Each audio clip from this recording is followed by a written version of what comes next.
গন্ধরাজ লেবু মনে হয় কম বেশি প্রায় সকলেরই ভালো লাগে, এরকম আমারও গন্ধরাজ লেবু বেশ ভালো লাগে। তবে এই 4-5 দিন থেকে হঠাৎ করে দেখছি গন্ধরাজ লেবুটা একটু বেশি ভালো লাগছে। যে কোনো রান্নাতেই মনে হচ্ছে গন্ধরাজ লেবু ব্যবহার করি। এখন যেমন বৃষ্টি পড়ছে আর এই বৃষ্টির মধ্যে ভাজাভুজি খেতে তো বেশ ভালো লাগে। ভাবলাম দুটো পমফ্রেট মাছ ফ্রিজে আছে, সেই পমফ্রেট মাছ দুটো ভাজা করে নিই। তো ফ্রিজ খুলতে যে চোখের সামনে দেখলাম গন্ধরাজ লেবু আছে, তাই মাথায় আইডিয়া এলো গন্ধরাজ লেবু দিয়ে পমফ্রেট মাছ ভাজা বানাই। জানি না কেমন কি খেতে হবে। পমফ্রেট মাছটা ভাজার জন্য প্রথমে একটা প্লেটের মধ্যে 1 টেবিল চামচ আদা রসুনের পেস্ট নিয়েছি, স্বাদ মতো নুন, অল্প একটু হলুদ গুঁড়ো, একটু বেশি পরিমাণে ধনে গুঁড়ো, কাশ্মীরি লাল লঙ্কার গুঁড়ো, অল্প একটু ঝাল লঙ্কার গুঁড়ো, একটু গোলমরিচ, 1/2 টেবিল স্পুন মতো গন্ধরাজ লেবুর রস, একটু গন্ধরাজ লেবুর জেস্ট। এই গন্ধরাজ লেবু থেকে যখন জেস্টটা বের করবেন একটু খেয়াল রাখবে যেন লেবুটা থেকে এরকম সাদা অংশটা বেরিয়ে না আসে। একটু যদি সাদা পোর্শনটাও গ্রেট করা হয়ে যায় তাহলে কিন্তু তেঁতো হয়ে যাবে। যাই হোক, এই মশলাটা খুব ভালো করে একসাথে মিক্সড করে নিলাম। মশলাটা যাতে মাছের গায়ে খুব ভালোভাবে পৌঁছায় তাই মাছটাকে এভাবে একটু করে কেটে নিয়েছি। যাই হোক, মশলাটা খুব ভালোভাবে মাছের গায়ে লাগিয়ে নিলাম। যদি তোমাদের মনে হয় এই মশলার একটু বেশি জলীয় টাইপের হয়ে আছে, সেই ক্ষেত্রে অল্প একটু বেসন অ্যাড করতে পারো। যাই হোক, এখানে তো মাছগুলোর গায়ে খুব ভালোভাবে মশলাটা লাগিয়ে দিয়েছি। এবার অন্যদিকে একটা ডিশের মধ্যে নিচ্ছি বেশ খানিকটা পরিমাণে সুজি। আর খুব সাবধানে মশলা মাখানো মাছটা সুজির মধ্যে দিয়ে ভালোভাবে হালকা হাতে আস্তে আস্তে এটা মাছের চারিদিকে লাগিয়ে নিচ্ছি। দেখতে পাচ্ছ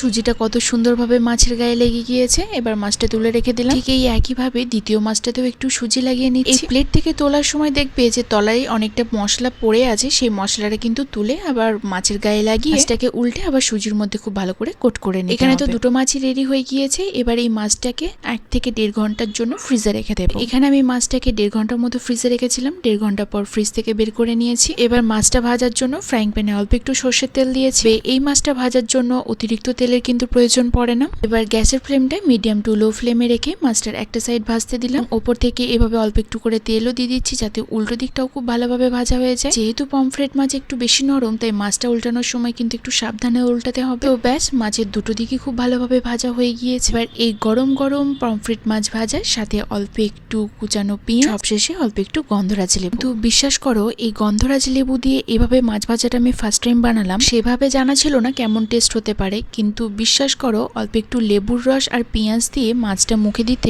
খুব সুন্দর একটা টেস্ট পেলাম। তো তোমরাও একবার এভাবে মাছ ভাজাটা ট্রাই করতে পারো এবং আমাকে কিন্তু অবশ্যই কমেন্টে জানিও কেমন লাগলো। গন্ধরাজ লেবু মনে হয় কম বেশি প্রায় সকলেরই ভালো লাগে, এরকম আমারও গন্ধরাজ লেবু বেশ ভালো লাগে। তবে এই 4-5 দিন থেকে হঠাৎ করে দেখছি গন্ধরাজ লেবুটা একটু বেশি ভালো লাগছে। যে কোনো রান্নাতেই মনে হচ্ছে গন্ধরাজ লেবু ব্যবহার করি। এখন যেমন বৃষ্টি পড়ছে আর এই বৃষ্টির মধ্যে ভাজাভুজি খেতে তো বেশ ভালো লাগে। ভাবলাম দুটো পমফ্রেট মাছ ফ্রিজে আছে, সেই পমফ্রেট মাছ দুটো ভাজা করে নিই। তো ফ্রিজ খুলতে যে চোখের সামনে দেখলাম গন্ধরাজ লেবু আছে, তাই মাথায় আইডিয়া এলো গন্ধরাজ লেবু দিয়ে পমফ্রেট মাছ ভাজা বানাই। জানি না কেমন কি খেতে হবে। পমফ্রেট মাছটা ভাজার জন্য প্রথমে একটা